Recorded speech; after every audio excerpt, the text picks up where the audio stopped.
जय श्री राधे, जय श्री कृष्णा। दोस्तों, आज का विषय है कुंडली मिलान। कुंडली मिलान हमारे विवाह से संबंधित जो किया जाता है वह हमारे जीवन में क्यों आवश्यक है। कुंडली मिलान के जो फायदे हैं उससे हमारे वैवाहिक जीवन में कोई दिक्कत नहीं आती। अगर कोई दोष नहीं है तो संतानोत्पत्ति में दिक्कत नहीं आती, वैचारिक समानता में दिक्कत नहीं आती, आपसी कलेश नहीं बना रहता, दोनों के जो अवगुण है वह दूर हो जाते हैं, पारिवारिक सुख शांति बनी रहती है।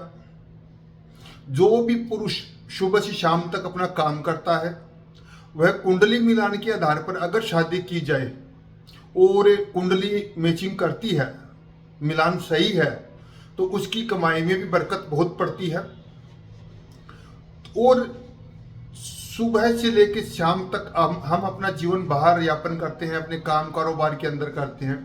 वापसी आने पर हमारे घर के अंदर जो पॉजिटिव वाइब्रेशंस होते हैं, जो पत्नी के कारण, बच्चों के कारण, माताजी और पत्नी के आपसी तालमेल के कारण जो होता है, उससे हमारे घर के अंदर बढ़िया सकारात्मक किरण, प्रभु कृपा, सुख शांति आदि का योग बना रहता है।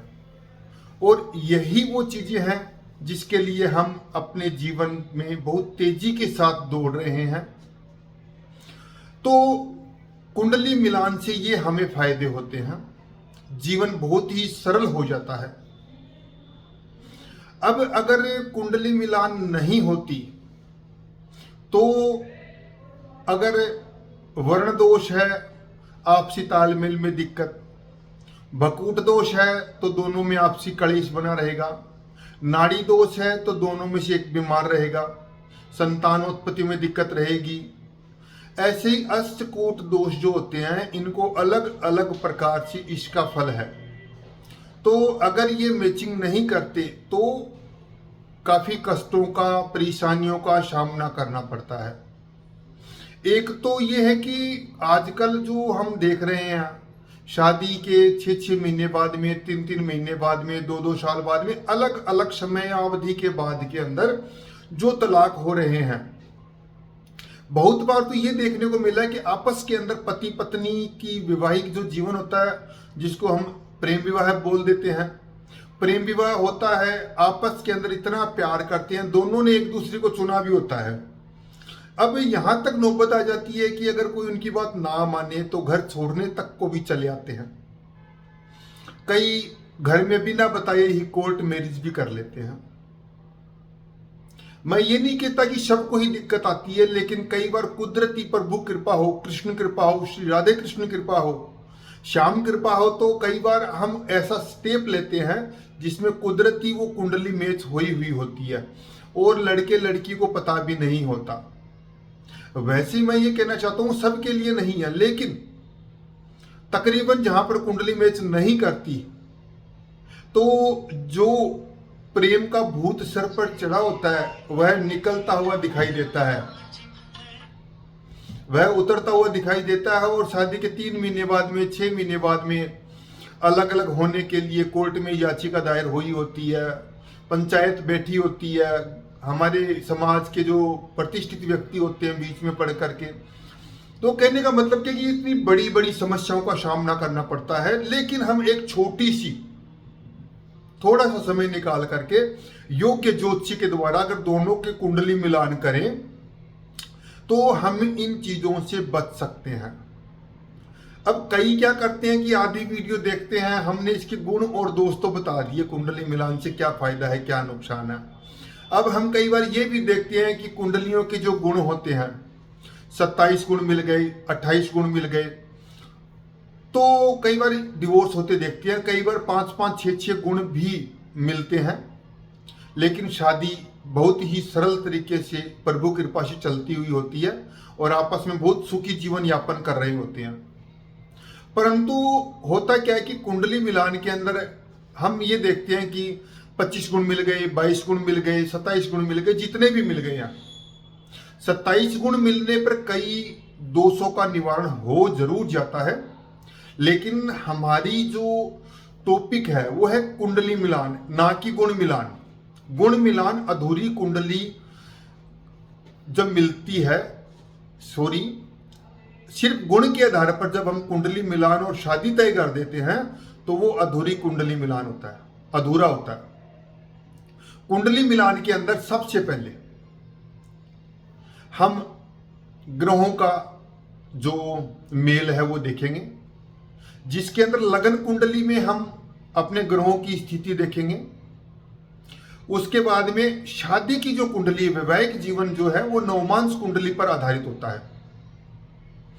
अब नवमांश कुंडली के अंदर अगर कोई दिक्कत है तो दिक्कतों का सामना करना ही पड़ेगा आपको। अगर उसका निवारण संभव है तो निवारण भी कराना चाहिए। अब लगन कुंडली के अंदर अगर दोनों की कुंडली में कोई ग्रह का दोष आ रहा है तो एक बार चलित कुंडली या भावचलित कुंडली भी देख लेना चाहिए।